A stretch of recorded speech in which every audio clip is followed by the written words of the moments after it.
Oke, udah. Shalom semuanya. Ini nih konten baru kita yang akan diadakan FHG, yaitu sebuah podcast yang akan ngebahas topik-topik seputar pemuda Kristen yang terjadi di kehidupan kita nih. Apa aja sih yang kita bakal bahas hari ini? Ya kalian harus ikutin, ini bakal seru banget sih. Gimana, Ci? Yuk kita panggil teman ngobrol kita lah ya. Teman ngobrol kita hari ini. Ya, dia adalah seorang kakak pemuda yang bakal menuntun kita hari ini menjadi narasumber yang baik. Dia juga sering pelayanan di gereja kita. Mari kita sambut. Ini dia, Ko Firdi. Halo Ko. Halo, apa kabar Ko? Shalom. Hai. Gimana nih Ko kabarnya? Baik. Setelah melewati banyak rintangan. Maaf nih jadi garingnya. Baik, pokoknya baik. Iya. Ini masih pakai masker atau boleh lepas ya kok, nggak apa-apa. Kita sudah melewati protokol kesehatan yang sangat baik di gereja ini. Tadi saya baru di swab juga pakai sapu hijau. Gede banget. Agak gede ya ini Iya. tusukannya gede. Hari ini mungkin kita akan ngebahas pergaulan bebas kok. Mulai dari rokok, mulai dari minuman keras, mungkin mabuk-mabuk ataupun seputar anak muda lah pergaulan bebas itu. Ya, menurut saham, ya gitu-gitu yang lagi marak. Anak zaman sekarang banget gitu ya kayaknya ya. Menurut Ko Firdi pergaulan bebas itu seperti apa sih kok? Pergaulan bebas ya. Pertama saya bukan orang yang rumit gitu mikirnya ya. Kalau saya pergaulan justru bebas aja, gaul aja semua. Tapi kita ngefilter kan. Kita tahu harusnya sebenarnya tanpa perlu ada pelajaran moral, tanpa perlu ada nasihat dari banyak orang, harusnya orang tahu kok mana yang benar, mana yang salah. Coba banyak orang nggak mau memfilter dengan siapa mereka bergaul dan mereka melakukan pergaulan yang model kayak apa. Nah itu aja masalahnya gitu. Berarti sebenarnya bergaul itu nggak salah, tapi yang salah itu adalah mungkin kayak sama siapa kita bergaul atau cara kita bergaul mungkin. Iya, makanya firman Tuhan kan bilang kan, pergaulan buruk merusak kebiasaan yang baik. Iya. Makanya kita harus tahu kita ini lagi bergaul sama siapa. Bergaul dengan berteman lain loh ya. Saya bisa berteman sama tukang parkir, preman pasar katakan gitu. Tapi kan saya nggak bergaul dengan mereka. Kalau mereka ternyata emang punya karakter yang tidak baik. Jadi bukan berarti kita nggak bergaul, kita langsung musuhin mereka, nggak gitu. Oke. Gitu. Kalau misalnya tadi Koko bilang pergaulan yang buruk merusak kebiasaan baik, itu kan semua pemuda ya, semua pemuda Kristen kayaknya pasti tahu kalau pergaulan buruk itu merusak kebiasaan baik. Tapi maksudnya kayak kalau kita lihat lebih jauh nih, pergaulan yang buruk tuh sebenarnya kayak apa sih? Contohnya misalnya apakah kalau misalnya kayak kita minum alkohol itu dibilang pergaulan yang buruk? Ataukah apakah kalau misalnya kayak kita ngerokok lah gitu misalnya, apakah ngerokok itu pergaulan yang buruk? Kalau sekarang mungkin bukan ngerokok kali ya, nge-vape. Anak-anak zaman sekarang kan udah beda tuh gaya mainnya. Apakah kalau yang kayak gitu atau paling minim mungkin kayak gini, kayak mungkin kita pergi dugem, tapi mungkin kita nggak ngerokok, kita nggak minum, ya udah aja. Kalau orang bilang kan mau joget-joget aja lah gitu. Iya. Ngomongnya paramet sih kok. Iya. Apakah kalau kayak gitu dibilang itu pergaulan yang buruk juga? Buruk atau enggaknya kan itu bisa kelihatan dari dampaknya kan. Ya kan? Misalnya kita bergaul nih sama orang yang kelihatannya baik, tapi sejak gaul sama dia kita makin jauh dari Tuhan, kita makin kurang ajar sama orang tua, karena kita lebih respect sama dia daripada sama orang tua kita. Berarti kan pergaulan yang buruk.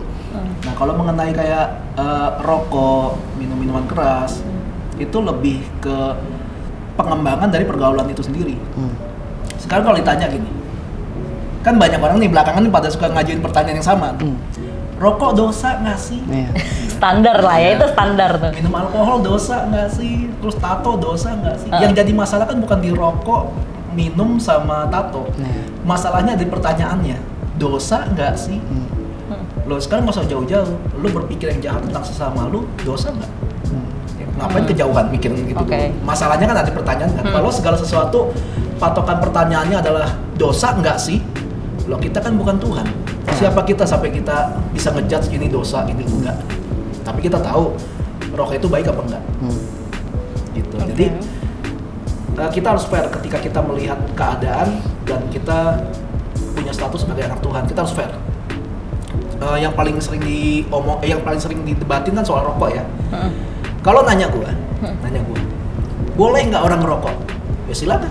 Ya. Asal pakai duit sendiri ya. Iya, Jangan nongkrong, jangan bagi minjem, dong sebat gitu. Bagi dong gitu. Oke. Ya silakan gitu. Dosa nggak merokok? Kita harus fair ya. Kita harus fair. Fairnya gini. Di Alkitab lu cari satu Alkitab nggak ada satupun ayat yang melarang tentang rokok. Kenapa? Zaman itu belum ada rokok. Nah, Ya kan ya. Terus ada orang yang bilang gini. Tapi kan ada ayatnya tuh. Yang mana? Tubuhmu adalah bait Allah dan roh Allah diam di dalam sana. Jadi kamu nggak boleh ngerusak. Oke. Emangnya tubuh rusak cuma gara-gara rokok? Ya. Ayo. Ya, Mabok, begadang, main Mobile Legends sampai nggak tahu waktu. Terus apa lagi? Ya, Hunting foto sampai nggak tahu waktu. Gua dulu kan suka main foto, oke. hunting nggak jelas gitu sampai wah kurang tidur. Itu kan merusak badan. Tapi kenapa cuma rokok yang dititik beratkan untuk yang bisa merusak tubuh? Kenapa cuma rokok? Terus ada lagi yang bilang gini. Di kitab Daniel katanya orang ini bilang orang yang mengeluarkan asap dari mulutnya itu adalah sebuah kekejian bagi Tuhan. Ada yang ngomong kayak gitu. Ada yang ngomong kayak gitu. Aku baru pertama kali denger. Ya, iya. Maka ada yang ngomong kayak gitu. Oke. Jujurnya gue sendiri belum pernah ngulik di mana ya. Katanya sih kitab Daniel katanya. Cuma gini, orang yang tinggal di negara 4 musim, ketika musim salju, lu keluar, mulut lu koras be. Iya, menurut rasa. Oh iya betul sih. Ada yang Betul kekejian. sih. Iya betul sih, ada uapnya gitu. Iya. Nah, jadi yang jadi masalah sekarang ini bukan soal di rokok, tapi orang mulai mencari alasan supaya rokok disalahkan. Tapi gue nggak mendukung orang ngerokok, kagak. Oke. Di bungkusnya aja ditulis bisa bikin kanker, serangan jantung, Iya. impotensi, gangguan kehamilan dan janin. Kok masih ngerokok? Iya. Berarti lu sedang memasukkan penyakit ke dalam. Ini bukan soal dosa nggak dosa, tapi lu bertanggung jawab nggak sama tubuh lu? Bertanggung jawab nggak gitu? Nah, kalau kayak, gue jadi lanjut terus. Nggak Gak apa-apa. Malah ini kayak Kayak misalnya, boleh nggak minum minuman beralkohol? Yang Alkitab larang itu mabuk. berarti kalau kita minum Ya, ya, sebelum ya. sampai mabuk nggak apa-apa gitu kok. Nah itu dia, kita harus combine lagi sama survei yang dilakukan oleh dokter. Dokter bilang gini, misalnya kan ada orang yang dulu suka mabuk-mabukan, terus tobat misalnya. Tapi kan lepasnya kan susah, dia tetap pengen minum gitu. Ada syaratnya. Kalaupun lu mau minum minuman beralkohol, bir atau whisky atau apa segala, kita ngomongnya bir aja ya. Iya, Ya. bir. Bir, kalaupun lu mau minum tiap hari, itu ada takarannya. Satu hari hanya boleh 330 mili atau satu botol yang biasa. Yang kecil. Bentar kok. Kalau misalkan dari botol ini 330 ml itu kemana ya? Nah, lu tahu gelas yang takaran minyak gak? Oke, Lu oke. pakai gitu tuh 330 gitu. Enggak, itu bir. Kalau Oke. wine lain lagi. Oh, wine lagi. Wine lain lagi. Jadi ada patokannya. Alkitab bilang gini, di surat Timotius, Paulus ngomong ke Timotius gini, gara-gara pencernaan lu lagi nggak baik, tambahkan sedikit anggur ke dalam minuman. Ya. Gara-gara pencernaan lu baik. Gara-gara Tidak pencernaan baik. lu tidak Iya. baik. Gue punya temen, ada orang Batak temen. Dia ngasih tahu gue, orang Batak tuh punya satu tradisi. Kalau misalnya orang ada kerabat mereka atau mereka sendiri susah untuk buang air kecil atau buang air besar, disuruh minum bir. Nanti bakal lancar. Ternyata bir itu, bir yang beralkohol ya, bisa memfilter atau mensterilkan Sirkulasi. ginjal. Ya. Jadi ginjal itu kalau udah susah kerja segala macam bisa dibantu dengan bir. Tapi sekali lagi bukan buat mabuk. Iya. Jadi ada fungsinya. Jadi boleh nggak minum? Boleh. Ya nggak boleh mabuk. Tapi gua minum 10 botol kagak mabuk, ya nggak gitu juga. Ada itunya lagi, ada aturannya lagi sehari cuma Oke. boleh berapa. Itu kalau mau tiap hari loh. Kalau mau ke takaran sehat anggapannya. Iya, kalau mau tiap hari. Lagian yang lebih parah dari minum alkohol kan gula. Iya, Ayo, iya. Lo coba minum satu Mabok botol boba. itu sama Iya. satu botol soft drink. Boleh diadu, lebih jahat yang mana? Iya. Ya, Soft drink. betul sih memang. Ya. Sekarang mabok boba kali kalau kita ya. Ya. Boba enak loh. Oh, iya. GoFood ya? kita minta timnya pesenin aja. Oh, iya gitu Kan ya? kita mah tinggal terima. Oke, Oscar. Gitu. Oke, udah gak ada. Gitu. Satu lagi apa sih? Tato ya? Tato. Tato. Sekali lagi ya, jangan pernah nanya dosa apa enggak. Lu bakal Oke. pusing sendiri kalau nanya di dosa apa enggak. Karena kita bukan Tuhan. Hmm.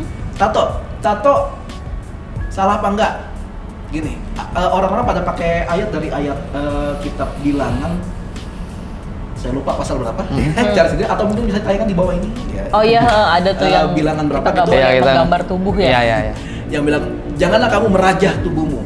Nah, zaman dulu tatonya itu bukan jarum tapi semacam kayu bambu terus yang diasah tajam banget. Jadi kulit kita tuh kayak dibelek, tau nggak sih, kayak iris gitu. Oh oke, tato-tato yang Tapi kayak iya, di film gitu ya kok ya? Iya, tapi sambil diiris dia ada kayak tinta khususnya. Oh. Nah, zaman itu orang yang pakai tato adalah itu sebagai bentuk dari kalau dia sedang melakukan penyembahan berhala. Jadi gambar tatonya itu juga ada motif-motif tertentu terhadap dewa tertentu gitu. Yang paling gampang kita lihat saudara kita lah yang orang Dayak gitu kan. Kepala mungkin itu tato semua. Tato gitu semua. kan, ya. Itu ada unsur dari animisme karena mereka percaya itu, kepercayaan mereka itu gitu. Nah, kenapa dilarang di sana? Karena mengandung penyembahan berhala. Oke. Jadi bukan karena tatonya. Terus tato boleh. Gue lempar lagi gini. Kalau emang lu bilang tato nggak boleh, ya, karena urusan merajah itu, menoreh-norehkan itu. Kalau gitu, Anda akan berurusan dengan ikatan tante-tante. Karena mereka sulam alis. Iya. Sulam alis itu namanya sulam, tapi itu tato. Tato alis. Iya, tato memang. alis. Iya kan? Betul. Kenapa nggak tante-tante itu digugat karena mereka mentato? Namanya sulam. Kalau gitu, ya gua tato. Enggak, gua nggak tato, gua sulam badan. Selamat. Iya nggak sih? Kalau mau fair dong. Iya, iya, fair ya. dong. Ya. Cuma kan gini, Alkitab bilang gini, segala sesuatu itu diperbolehkan, tapi belum tentu segala sesuatu itu berguna. Lu mau tato sekarang, silakan, tapi buat apa? Ya. Istri gua pernah bilang gini, aku mau tato, kecil aja, di sini nih gambar bunga atau enggak di sini, Oh, kecil aja kecil. Boleh nggak? Gua sih nggak setuju, tapi gua nggak larang. Kamu mau silakan. Cuma gua ingat satu hal ya, kamu tato bunga nih, nanti umur kamu ketika umur 60 atau 65, tato kamu udah nggak bunga, tapi huruf Ibrani. Karena keliput kan? Iya, kelipet-lipet. Weh, huruf Ibrani nih, enggak bunga, ditarik tangannya red, tuh bunga tuh. Ayo, pikirin resiko itu nggak ketika Iya. tua. Oke. Kecuali bisa jaga badan lu tetap kenceng sampai tua. Ya. Kayak Iya, gitu. iya. Oke. Ya kita kembali setelah pesan-pesan. Iya sih, balik ke mabuk tadi kok. Kan di Alkitab sendiri emang dikatakan kalau mabuk itu benar-benar nggak boleh kan? Nggak boleh. Karena pertama itu juga emang ngerugiin orang banyak kan sih. Kalau misalkan kita mabuk nih, tapi kita di rumah aja gitu, kunci kamar gitu. Itu merugikan banyak orang nggak? Sebenarnya bukan karena merugikan, karena mabok itu, tahu nggak sih orang ngapain mabok? Berarti kan kadar alkohol dalam badan tinggi banget. Akibatnya ginjal kerja keras. Dalam satu titik tertentu, kalau ginjal selalu dihajar untuk kerja keras, makanya mereka orang yang suka mabok selalu kena penyakit gagal ginjal. Ini luar biasanya kita punya Tuhan adalah dia ketika bilang dosa, dia bukan karena iseng bilang pokoknya lu nggak boleh makan babi haram pokoknya, nggak ada alasan pokoknya nggak boleh. Tuhan nggak gitu. Semua larangan yang Tuhan kasih yang pasti disebut dosa itu karena untuk menjauhkan kita dari hal buruk. Perhatiin deh semua yang Tuhan larang lu sebutin. Jangan membunuh. Iya. Ya kalau kita membunuh kita bakal dibunuh juga. Iya betul. Nah, Jangan memfitnah, kita akan dibenci banyak orang. Jangan bersaksi dusta, ya kita nggak akan dipercaya banyak orang. Ya semuanya lah. Itu semua dosa yang Tuhan itu buat kebaikan kita semua. Jadi bukan karena asal ya pokoknya nggak boleh. Gitu. Kayak bikin aturan Tuhan iseng aja pokoknya nggak boleh. Mau apa lu buat Tuhan apa lu? Gue sendiri ya debu. Kayak gitu. Iya, menarik sih. Lalu pergaulan bebas paling banyak ini yang paling sering gua temuin adalah pergaulan bebas tentang pacaran. Oke. Pacaran. Di sini kayak pasti banyak yang udah pacaran ya. Pacaran. Jadi gini, ada yang mengajarkan dan gue setuju ajarannya. Adam kapan sih dikasih Hawa? Adam. Tahu Adam? Tahu. Suaminya ini loh. Kumisan dong. Kumisan dong. Enggak, udah dicukur sekarang sih. Oh iya, Udah dicukur. serius? Sama masuk TV bukan, dia di waxing cukur gitu. kumis. Iya, Bukan, di cukur waxing langsung tarik ya. Enggak sih, gue bohong. Kumis di waxing rasanya gimana? Tarik susah banget. Copot sampai kemana-mana kayaknya. Aduh. Nggak, Adam itu waktu dikasih Hawa ketika Tuhan bilang, jadi ini gue kalau kita baca Alkitab Kejadian, gue selalu mencari cara bagaimana cara membaca Alkitab itu bisa seru. Kebanyakan lo nggak mau baca Alkitab, kenapa? Nggak seru. Lebih seru novel. Ya. Gue selalu cari cara untuk bagaimana cara baca Alkitab tapi bisa menarik. Jadi gini, ketika Adam diciptakan, Tuhan kasih firman kan dalam Kejadian 1 ayat 26 bilang, berkembang biarlah dan penuhilah bumi, terus usahakanlah tanah di mana kamu berada gitu kan. Jadi Adam tuh suruh kerja, namain hewan-hewan, terus segala macam lah, segala macam. Terus pertama kali Tuhan ngomong gini, tidak baik kalau manusia itu seorang diri saja. Akhirnya Tuhan menciptakan Hawa. salah. Tuhan menciptakan hewan-hewan ternak. Baca deh Alkitab. Oh iya. Beneran. Tuhan menciptakan hewan ternak, kuda, gajah, jerapah, hewan ternak di Taman Eden. Oke. Makanya pas Adam ngelihat gue pengen kawinin Ya bebek lehernya panjang.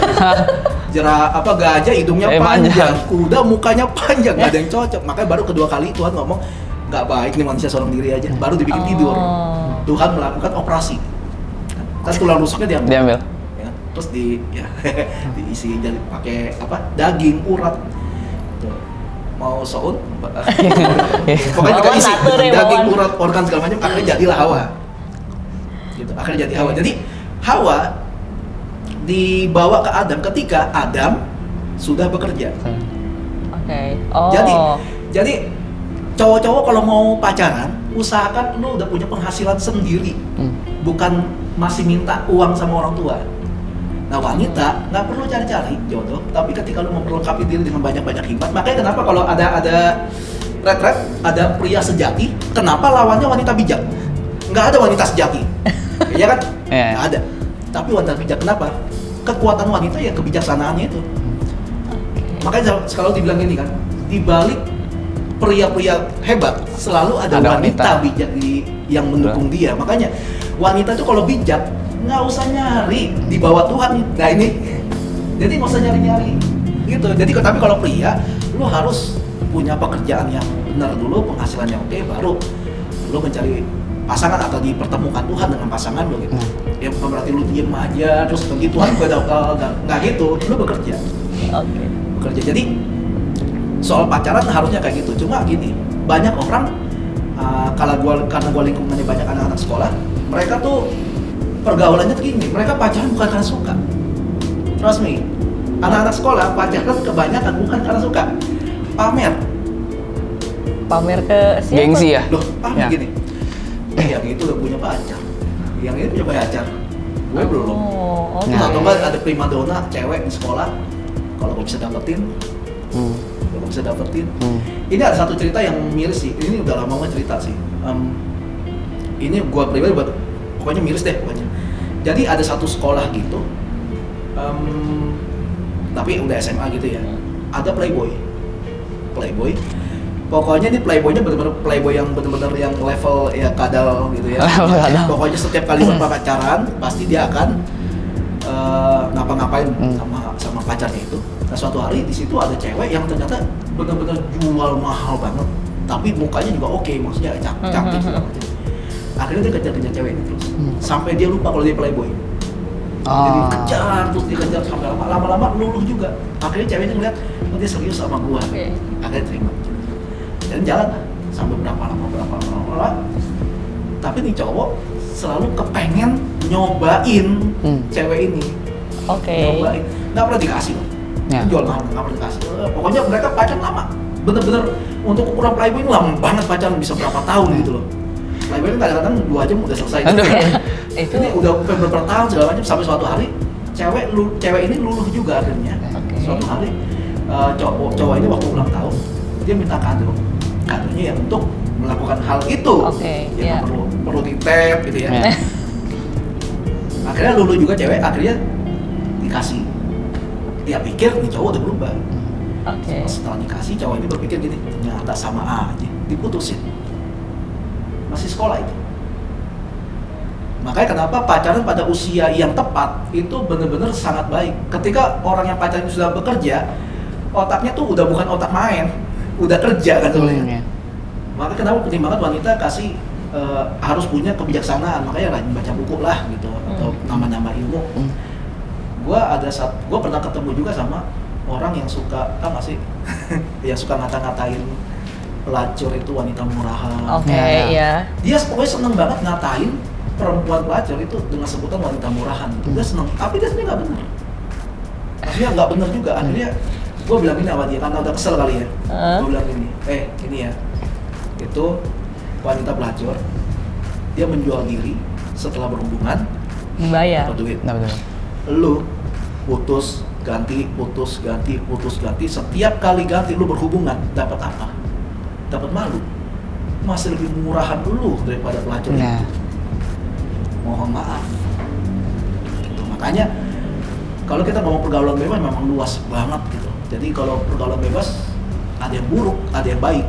Pergaulan yang bebas yang baik, ya pokoknya ketika hidup lu jadi lebih baik, lebih bagus, pergaulan bebas yang itu mungkin baik. Gitu. Masalahnya pergaulan ini kan lu harus lu uji. Makanya firman Tuhan juga bilang ujilah segala sesuatu. Kita nggak bisa kayak menentukan ini baik apa buruk hanya karena dari apa kata orang. Nggak bisa gitu kan. Iya. Next. Nah, mungkin perlu nggak sih? Mungkin perlu nggak sih kalau misalkan kita kan pemuda-pemuda Kristen ya, apakah kita emang harus punya komunitas gitu dalam pemuda untuk biar kita terjauh dari pergaulan-pergaulan bebas ini gitu? Balik lagi ya, komunitas sesehat apapun, ketika kita udah ngomongin keputusan seseorang, itu kan karena orang itu yang memutuskan. Orang boleh nih rajin ke gereja, rajin pelayanan, sering doa segala macam, tapi kalau di rumah selalu nontonnya film-film porno, ya kalau pacaran, ya udah pasti arahnya ke sana. Tapi dia nggak pernah kasih tahu orang gereja kalau dia masih suka nonton porno. Abisnya terikat nih, abisnya gimana dong gitu kan. Awalnya coba-coba, terus enak gitu kan. Alkitab bilang gini, kalau mau lepas dari itu, dia bilang gini, saling mengaku dosa lah kamu supaya kamu sembuh. Dalam Yakobus bilang gitu. Cuma banyak orang malu kalau ngakuin dosa yang berbau pornografi itu malu tau sih. Kayak gimana gitu, kayak sebuah hal yang memalukan. Kenapa? Dia juga nggak salah. Karena orang gerejanya kalau ada yang cerita, gue masih masturbasi nih, gue masih onani nih gitu. Entah gimana ceritanya bisa bocor ya satu gereja tahu kalau dia masih kayak gitu. Makanya orang juga nggak bisa terbuka ya sama komunitasnya. Makanya komunitas ini harus jadi komunitas sehat dulu, baru lu meminta sesuatu, meminta keterbukaan dari member-member lu. Nggak bisa. Ini kita komunitas harus dipercaya dulu, baru terbuka. Gue punya komunitas, gue nggak pernah sama sekali kayak ngorek-ngorek informasi mereka. Gimana kamu? Tunggu orangnya cerita sendiri gitu jadinya. Gue nggak pernah sampai gimana, ada apa? Nggak baik kok. Nggak apa-apa, cerita aja. Kok nggak bakal bocor? Enggak kok. Ih beneran. Nggak bakal gitu. Nggak bakal gitu. Justru gue sebagai pemimpin, gue jadi teladan dulu aja, jadi contoh dulu aja. Gue ternyata gue dipercaya, gue selalu bilang gini, kalian ngelihat gue di panggung sama ngelihat gue di bawah, nggak bakal ngelihat ada bedanya, nggak bakalan gue jaim. Itu yang berani gue garanti, gitu. Itu yang berani gue jamin dari hidup gue. Dan gue melihat ternyata anak-anak nyari figur-figur yang memang fair gitu, sportif. Apa yang mereka ucapkan mereka lakukan. Kalau enggak mereka akan selalu nyari pembenaran. Lu perhatiin pokoknya, ada banyak orang-orang yang soal rokok balik lagi ya. Dia selalu bakal nanya nih ke pastor-pastor yang ada di Instagram saya. Pastor, merokok dosa nggak? Dosa. Dia dosa. Ya udah. Tapi cari lagi yang lain. Iya. Pastor, rokok dosa nggak? Dosa. Dia cari. Tapi nggak pernah dapat alasannya. Iya. Sampai satu titik dia ketemu satu pastor. Pastor, rokok boleh nggak? Ya boleh sih, asal lu nggak berbuat dosa. Ini baru pastor yang benar. Dia nyari pembenaran. Dia bakal nyari pastor mana yang bisa mendukung perbuatan salah yang sedang dia lakukan. Dan dia melakukan apa yang firman Tuhan tulis loh. Carilah maka kamu akan mendapat. Dia cari tuh pastor yang akhirnya dapat juga. Gak boleh, dapat satu pokoknya. Tapi kan kadang kayak apa itu kan kalau apa ya, kadang kayak pergaulan buruk mau merusak kebiasaan baik. Tapi kalau misalnya kayak kita mikirnya kayak gue harus nih kayak gue ajak dia temenan lah biar supaya dia lama-lama ke gereja, supaya dia kenal Tuhan kayak gitu-gitu. Tapi kalau misalnya gimana caranya supaya kita yang nggak keseret, tapi dia yang ikut kita gitu, akhirnya dia yang kenal Tuhan. Berarti kan banyak kan kejadiannya kan kayak kita kenal, kita main sama dia supaya dia kenal Tuhan, tapi malah kita yang keseret ada aja gitu kan, maksudnya kayak gitu. Makanya kenapa kita harus punya banyak pengetahuan. Misalnya gini, misalkan nih ada yang nawarin gue makan narkoba, gue tolak. Kenapa? Gue tahu dampaknya narkoba itu apa aja. Walaupun dia bilang ini lu pakai tuh bisa nge-fly, lu bisa langsung lupa sama semua masalah. Enggak, gue tahu soal itu. Gue tahu, gue nggak pernah pakai tapi gue tahu waktu gue pakai gue lupa. Ketika gue hilang, ketika pengaruh obatnya hilang, stres lagi. Oke. Buat apa? Gue tahu itu. Yang gue incer bukan itu. Yang gue incer adalah benar-benar bebas dari depresi sampai seterusnya. Mungkin depresinya masih ada, tapi gue tahu cara nanganinnya ketika depresi itu datang lagi. Nah, itu karena gue udah punya pengetahuan tentang hal itu, makanya gue bisa nggak gampang keseret sama gitu-gituan. Lu kenalin gue aja sama orang-orang misalnya kan yang doyan free sex misalnya, dan segala macam gitu kan, gue pasti gue tolak. Cuma satu, jangan kenalin gue sama homo. Kenapa kok takut? Karena ada takut gimana nih? Ntar kalau gue doyan gimana? Aduh. Yang di rumah gimana nih? Aduh. Kagak sih. Tapi kalau itu kalau anggapannya kalau narkoba kan kita udah tahu itu ekstrim lah gitu. Iya. Ekstrim maksudnya kayak kita semua tahu narkoba tuh emang aduh janganlah kalau bisa narkoba tuh kayak anggapannya udah level paling Udah level paling tinggi lah itu. Mungkin yang nggak tinggi, mungkin kita diajak kayak nongkrong ke ke Holy Wing gitu mungkin misalnya kayak kita tahu tempatnya. Ya kan ada yang ada juga bar, ada yang tempatnya. pembelaan juga. Holy Wing kan live musik, bukan Iya, klub, bukan live klub. musik. Iya, sampai gereja aja sewa Holy Wing kok. Nah, ya kan makanya apakah yang kayak gitu termasuk kayak apa ya udah mulai ke arah pergaulan bebas kah atau apa boleh nggak sih kayak pemuda Kristen tuh nongkrong di sono? Anggapannya paling gampang gitu lah. Kayak kalau kita nongkrong di sono nggak masalah nggak sih? Balik lagi, segala sesuatu itu diperbolehkan, tapi segala sesuatu itu belum tentu berguna. Lo kesana ngapain? Ada gunanya nggak? Kadang kan mungkin ya nonton live musiknya gitu misalnya. Emang live music cuma ada di Holy Wing. Sedangkan lo tahu ada kemungkinan lo akan terseret. Kita harus sadar lo batasan kita lo.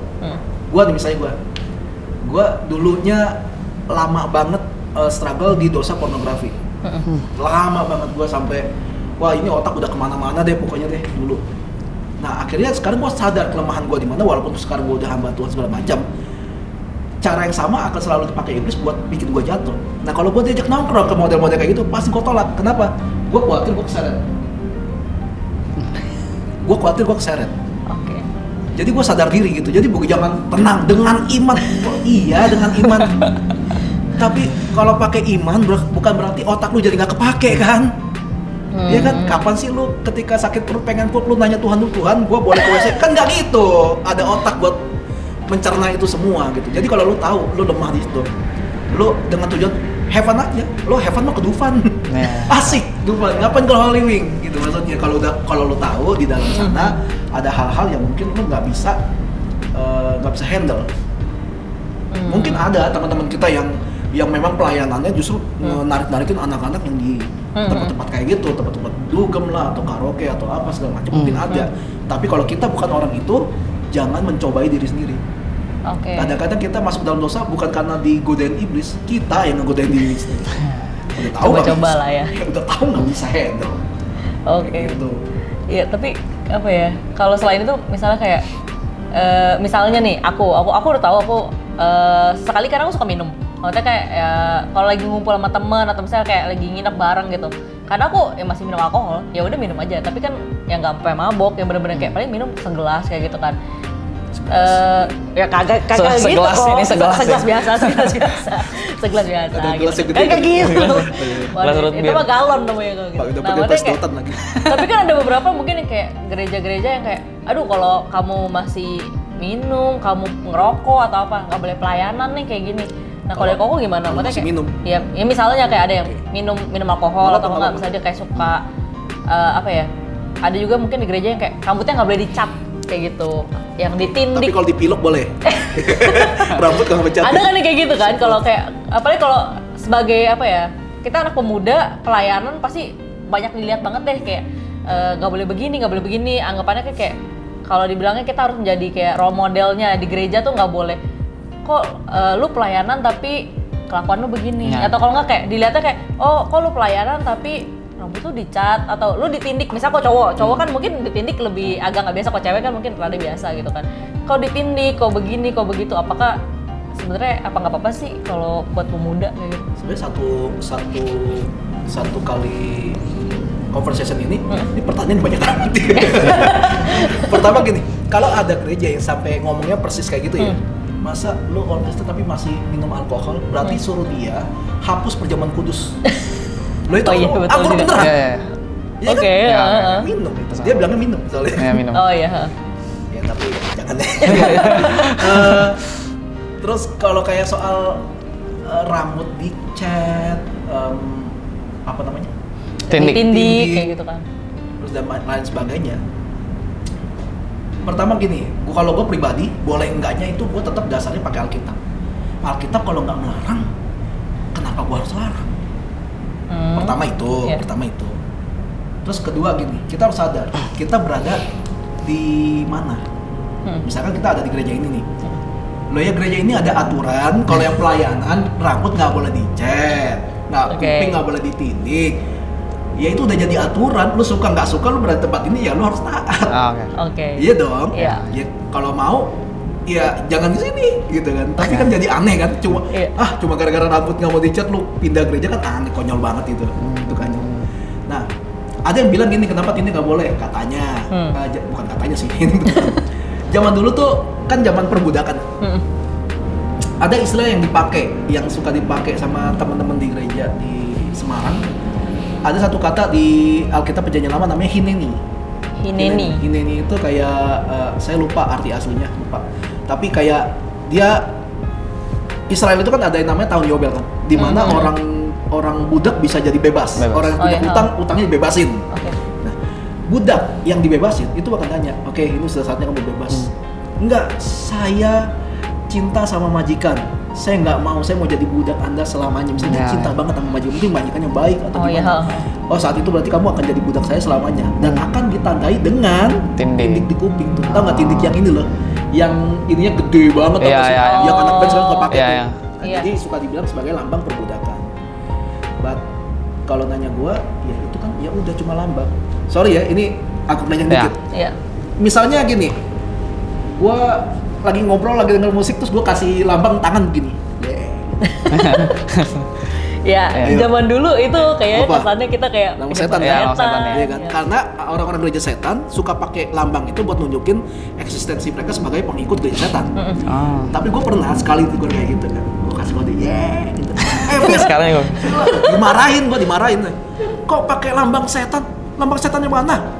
Yang tadi, yang ini, iya tuh lambang, enak aja lambang setan. Ini lambang dari garpu somai. Iya benar. Kan maksudnya gue yang begini, terserah gue dong lambangnya apa, kayak gitu. Maksudnya jangan hidup kita jangan sampai dibingungin sama lambang-lambang. Lambang ya udah lambang aja. Lambang ya udah lambang nggak bisa berbuat apa-apa. Andai kata ada yang ngatain, ada yang ngatain burung Garuda Indonesia dengan kata-kata yang nggak pantas. Kan burung Garuda itu nggak bakal tiba-tiba hidup terus gamparin orangnya, karena ya cuma lambang. Cuma kan bakal urusan ke polisi gitu kan. Karena ada peraturan yang menghormati itu kayak gitu aja. Jadi kalau cuma lambang-lambang kayak gitu, ya kayak rambut dicat, gua pribadi gua nggak masalah. Tapi kalau lu berada dalam satu komunitas atau dalam satu gereja yang mempermasalahkan itu, kalau lu masih mau di tempat itu, ya ikuti peraturan itu. Iya dong. Gimana? Kecuali tiba-tiba lu jadi pemilik dari komunitas itu. Bikin aturan baru kalau kayak gitu ya kok. Kayak gitu aja. Ada satu pertanyaan menarik. Seru nih. Ada pertanyaan menarik yang gua sangat penasaran sih, sangat penasaran. Jadi banyak kan cerita ada orang preman tobat tobat terus jadi ada yang jadi pendeta premannya. Kan mereka semua pasti udah ada yang ditato badannya. Nah, apakah tato itu bisa berpengaruh ke orang itu untuk masuk surga atau enggak sih? Nah, coba gue balik. Menurut lu gimana? Kalau ya ini gue sangat bingung sih. Kalau maksudnya dengan jadi paksa kalau gitu. dengan orang tato itu kan kita kalau kita sudah menerima Tuhan kan kita tato tentu nggak boleh kan? Kan itu sudah dilarang kan. Nah, apakah kalau orang tadinya tato terus percaya Tuhan, apakah berhubungan itu? Nah, ini agak nyambung nih sama beberapa pemikiran gue. Kayaknya 2-3 hari ini gue ngobrol sama temen, dia mempertanyakan yang mirip-mirip kayak gini ya, tentang surga neraka gitu. Gue tanya dia gini, bayi baru lahir nggak kuat mati, masuk surga apa neraka? Ini kontroversi loh. Ya, pertanyaan biar nggak lama ya. Ini kan nanti jadi 5 part. Panjang. Kalau lu bilang masuk surga, ya masuk surga dong, dia kan baru lahir, nggak pernah berbuat jahat. Ada pro yang bilang gini, bayi itu membawa dosa turunan dari orang tua. Dan ketika dia lahir, dia belum bisa ngomong Yesus aku terima engkau gitu, kan belum bisa. Jadi masuk neraka dong. Kalau jawabannya masuk neraka, Tuhan jahat amat, anak ini lahir kan bukan atas keinginannya. Oke. Terus jadi yang benar masuk surga apa neraka? Nah ini berantem nih kita kalau ngomongin kayak gini. Kenapa? Karena kita memikirkan hal yang nggak perlu. Urusan masuk surga neraka itu kan haknya Tuhan, bukan haknya kita. Tugas kita pergi jadikanlah semua bangsa muridku. Nah urusan yang tadi mantan preman, tatoan jadi pendeta, so what? Kenapa? Ada urusan apa? Maksudnya dengan masuk surga apa neraka? Sama kayak gini, cerai kan udah jelas nggak boleh cerai. Tapi kalau misalnya dia cerai, dia nikah lagi sama yang baru, dia pelayan di gereja, katakanlah meninggal, mungkin kan sudah waktunya masuk surga apa neraka, dia kan melanggar perintah firman Tuhan. Jujurnya kalau tanya gue nggak tahu. Even orang tua emak gue udah meninggal, gue nggak tahu masuk surga apa neraka, karena gue serahkan itu pada Tuhan, bukan hak gue, bukan bagian gue, bukan ranah gue lah buat ngomong kayak lu gue liat masih agak-agak cupu nih, pasti besok mati lu masuk neraka. Ya nggak bisa gitu lah gitu. Apaan gitu, nggak gitu loh. Nah, ini nyambung sama yang tadi kamu bilang tadi nanti. Kebanyakan dari kita orang Kristen suka mengambil beban yang nggak perlu. Kayak tadi gini, yang tadi lu bilang, kalau misalnya kita mau deketin orang itu supaya orang itu kembali pada jalan yang benar dan segala macam. Tapi lu tahu dia sebenarnya nggak mau. Lu paksa kayak gimana dia nggak mau. Kalau lu punya hati untuk dia bawa silakan. Tapi kalau lu cuma buat capek-capekin diri lu sendiri, lu udah kehilangan banyak banget waktu untuk menyelamatkan ada orang lain yang bisa lu selamatkan. Nah, kebanyakan orang ngambil beban yang nggak perlu. Itu beban nggak perlu, ngapain lu ambil? Kayak gitu, jadi banyak banget ini terjadi. Makanya kenapa di tempat gua gereja nggak ada pengurus, gembala nggak ada wakil, nggak ada aturan tadi dalam arti kata gini ya, pokoknya kalau mau pelayanan harus pakai baju gini. Kenapa? Bukan berarti peraturan itu jelek, enggak, tapi gua nggak lihat itu ada kebutuhan di tempat gua. Jadi buat apa gue kasih peraturan itu kalau itu nggak dibutuhkan? Nggak usah. Ibadah harus pakai jas, harus pakai, tapi lu ibadahnya di daerah pedalaman yang orang miskin. Kan nggak bijak kayak gitu. Tidak berpengaruh dengan apa yang kita layanin buat Tuhan kan? Nggak mungkin orang rambutnya cat pink sama biru, yang Tuhan terima tuh beda pasti. Iya. Nggak mungkin banget. Tiba-tiba jadi Harley Quinn kan? Waduh. Harley Quinn. Kayak gitu. Jadi jangan mengambil beban yang nggak perlu. Mau tatoan mau enggak, yang sebenarnya kan itu urusan pribadi kan. Misalnya kita mau pokoknya gue percaya sama Tuhan, gue udah melakukan apa yang menjadi kewajiban gue sebagai anak Tuhan, ya udah sisanya gue serahkan sama Tuhan. Gue nggak mau fokus sendiri, gue ntar gue masuk surga apa neraka ya. Nah, yang penting lu fokus, lu udah melakukan yang terbaik lu buat Tuhan. Paling gampang apa? Baca Alkitab, doa pribadi, selesai. Kalau dua ini aja lu nggak pernah lakuin, terus bilang lu cinta Tuhan, gue agak meragukan itu. Gitu.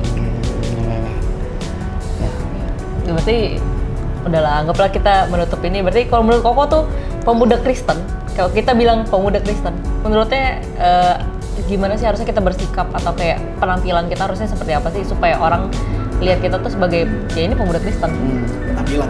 Ya penampilan dari mungkin sikap. Looknya kayak apa sih yang mestinya kayak itu? Apakah kalau misalnya kita pakai celana rombeng-rombeng yang robek-robek, apakah bisa dibilang kayak oh ini kayak bukan pemuda Kristen nih, pemuda Kristen atau kayak harus pakai gitu, kalung gitu. salib biar kelihatan oh ini pemuda Kristen banget nih kalau pakai kalung salib. Siapa tahu kan? Iya. Gitu. Itu yang namanya stigma.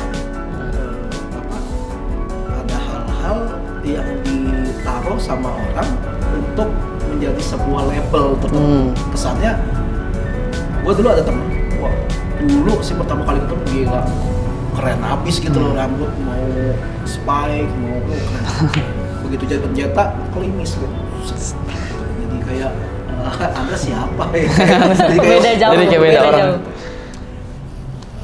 Buat gue pribadi di tempat di mana gue melayani, gue selalu bilang gini, kita itu jadi anak Tuhan, nggak perlu berdoa, Tuhan kiranya Engkau menunjukkan dirimu pada dia gitu, supaya dia bisa melihat Engkau dan dia menjadi percaya. Nggak usah. Kita tuh disuruh jadi saksi Kristus supaya ketika ada orang melihat kita, mereka nggak perlu nanya Tuhan lu kayak gimana. Nggak usah. Mereka melihat kita sebagai pengikut Kristus, mereka udah ngelihat Kristus dari hidup kita. Bukan dari soal penampilannya, bukan soal dari fisiknya, bukan dari ini, tapi dari dampak yang dihasilkan. Kita berada dalam satu wilayah, dalam satu komunitas, dampak yang dihasilkan tuh gimana? Orang bisa ngomong kayak gini, oh pantesan aja dia Kristen. Itu kan bisa dua arti kan, buruk dan baik. Bilang, dia kok bisa sih sampai jago kayak gitu? Oh pantesan dia Kristen. Atau begini, dia kok nyolot sih jago. Oh pantesan dia Kristen. Ayo mau yang mana? Sama-sama pantesan dia Kristen, tapi mau yang mana? Nah, jadi kalau hidup kita kalau kita membawa title kita sebagai anak Tuhan, tapi hidup kita justru jadi pertanyaan buat banyak orang, ya itu kita harus segera sadar, kita harus berbalik. Makanya Filipi bilang gini, dalam surah Filipi bilang, hendaklah kita menaruh bersama hati dan pikiran seperti yang juga terdapat dalam Kristus. Jadi kalau lu mau sampai level di mana orang mengakui, oh anak Tuhan sih makanya begini, kita harus punya pikiran dan perasaan yang sama dengan Kristus. Pikiran Kristus apa sih? Pikiran Kristus tuh pikirin tentang jiwa-jiwa loh. Yesus tuh mikirin gini, makanya karena Yesus fokusnya ke penyelamatan jiwa-jiwa, ketika sampai di kayu salib aja masih bisa bilang, Tuhan ampunilah mereka. Karena mereka tidak tahu. Mereka ini yang nyalipin Yesus loh. Yesus bisa nggak lepasin itu paku, terus ditabuk-tabukin semuanya, terus naik lagi gitu. Bisa aja, tapi dia nggak lakukan kan. Dia lebih pilih untuk mengampuni. Terus perasaannya Yesus punya perasaan. Makanya kalau pikiran dan perasaan Yesus ada juga dalam diri kita, itu yang bisa membuat kita, bahasa keren zaman sekarang tuh, kita masuk dalam satu keserupaan dengan Kristus. Kita jadi mirip sama Yesus. Bukan jadi Yesus ya. Kan banyak orang yang jadi Yesus tuh. Tiba-tiba ngeklaim gitu, kamu berdosa. Enggak, keserupaan dengan Kristus. Oke. Berarti sebenarnya bukan lebih kayak kita tampilannya kayak apa, atau kayak kita menunjukkan identitas kita kayak dari salib lah atau apa, tapi lebih kayak apa dampak yang kita bawa ke sekitar sekitar kita. Gue pribadi, gue orang yang nggak suka ada salib dalam hidup gue. Kalung di rumah ada salib, gue nggak suka. Nggak suka, karena balik lagi simbol. Kita jadi Kristen bukan gara-gara ada salib di rumah, kita hidup karena ada Roh Kudus dalam hidup kita. Itu gua ya. Jadi yang punya salib jangan turunin, jangan. Copotin. Bukan ajakan untuk menurunkan salib di rumah ya. Bukan. Itu gua. Jadi gua nggak mau dikendalikan sama simbol. Oke. Mungkin itu dulu kali ya untuk podcast kita hari ini. Thanks to Ko Firdi yang sudah relakan waktunya untuk datang sini untuk ngobrol-ngobrol dengan kita. Mungkin sekian untuk saya Ferdinand, ini Ci Feby. Mungkin kita bisa ketemu di podcast selanjutnya. See you next week. Bye bye.